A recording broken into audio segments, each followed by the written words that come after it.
بسم اللہ الرحمن الرحیم۔ السلام علیکم میرے ہم وطنوں۔ اللہ تعالیٰ قرآن مجید میں فرماتا ہے سورۃ النساء، اے ایمان والو انصاف پر خوب قائم ہو جاؤ، اللہ کے لیے گواہی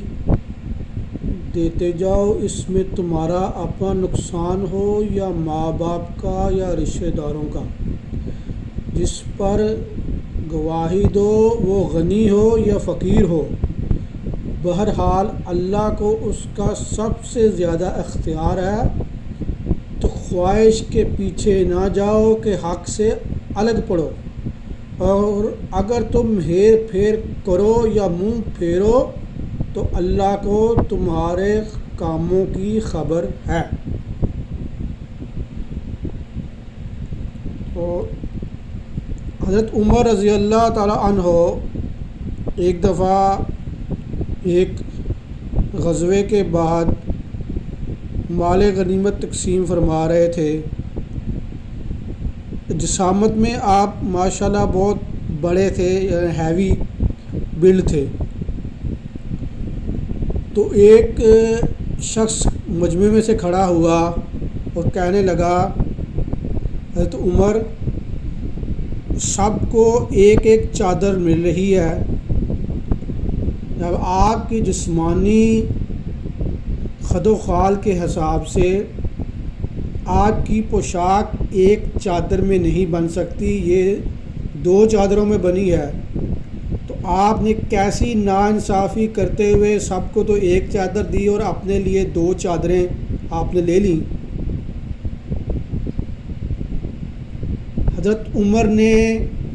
یہ نہیں کہا کہ میں خلیفہ ہوں، یہ نہیں کہا کہ میں جسٹس ہوں، مجھ سے کوئی سوال نہیں پوچھ سکتا۔ آپ نے اپنے بیٹے کو آواز دی، بیٹے نے آ کے اس کی تشریح کی کہ میں نے اپنے حصے کی چادر اپنے والد صاحب کو دے دی تاکہ ان کا لباس بن سکے۔ تو یہ ہے انصاف کہ ایک ہی سب میں کھڑے ہو گئے محمود و ایاز، نہ کوئی بندہ رہا نہ کوئی بندہ نواز۔ تو ہمارے ملک میں تو حال یہ ہے کہ وہ کسی بڑے نے کہا تھا نا کہ مجھاں دیا بھیناں ہوندیاں نے، تو ہمارے سپریم کورٹ کے معزز ججوں نے ایک بار پھر تاریخ دہراتے ہوئے اپنے پیش رو اپنے بڑوں کی تاریخ دہراتے ہوئے یہ کہا کہ ہم مقدس گائے ہیں، ہم سے کوئی سوال نہیں پوچھ سکتا۔ اس لسٹ میں justice Qayyum, chief justice of Pakistan Abdul Hamid Dogar صاحب، justice Sharif chief justice Lahore high court, اس طرح کے جج ہیں جو کہتے ہیں کہ ہم نے جو فیصلے کرنے ہیں وہ نہ تو قرآن و سنت کے مطابق کرنے ہیں اور نہ ہی لا آف پاکستان کے مطابق کرنے ہیں۔ ہم ہی لا ہیں، ہم جو کہہ دیں گے وہ لا ہو جائے گا۔ ہمارے سے نہ پوچھو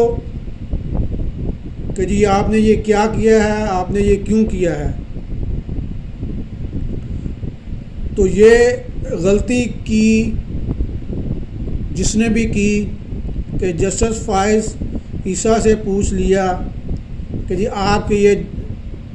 دولت کیسے آئی، آپ سمپل 10-15 منٹ میں حل ہونے والا مسئلہ تھا، جس کے اوپر ہماری معزز سپریم کورٹ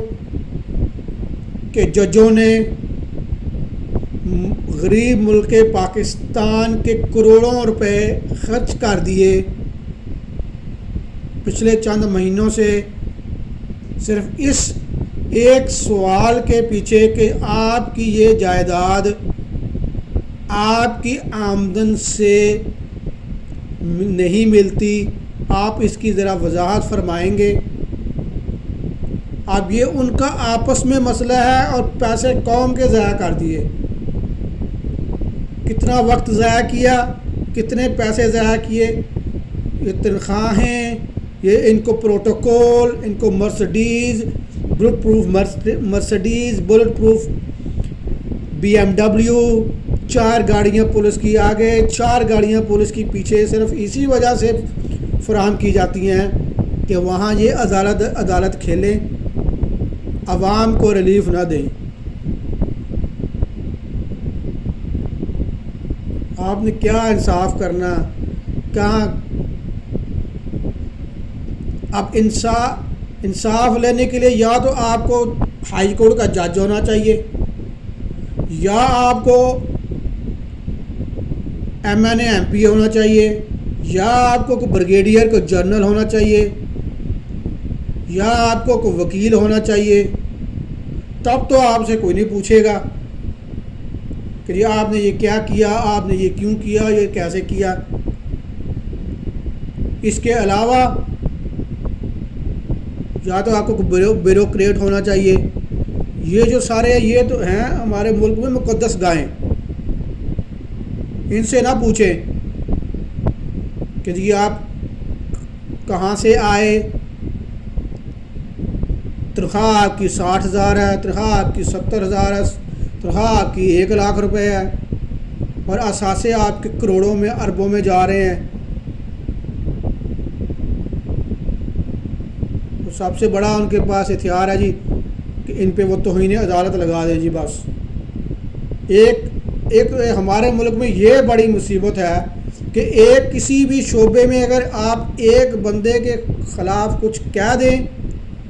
تو وہ ایسے ہوتا ہے کہ جی پورا شعبے کو آپ نے جناب علی بلیم کر دیا۔ اگر آپ نے کسی جج کے متعلق کہہ دیا تو آپ نے عدلیہ پہ حملہ کر دیا، آپ نے کسی آرمی آفیسر کو کچھ کہہ دیا تو آپ نے اپنی پاک فوج کے اوپر حملہ کر دیا، آپ نے کسی ایک وکیل کو کچھ کہہ دیا تو آپ نے وکلاء کے عدلیہ کے مقدس پیشے پر حرف اٹھا دیا، اگر آپ نے کسی ایک مولانا کو کچھ کہہ دیا تو آپ نے اسلام کو بلیم کر دیا۔ ایسے لاتعداد شعبے، اگر آپ نے ایک کرپٹ بیوروکریٹ سے کوئی سوال پوچھ لیا تو آپ نے بیوروکریسی کو مفلوج کر دیا۔ اگر آپ نے یہ پوچھ لیا کہ جی چینی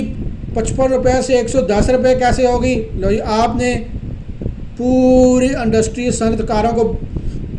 بلیک میل کرنا شروع کر دیا۔ پیچھے رہ گئی ریڑھی والے،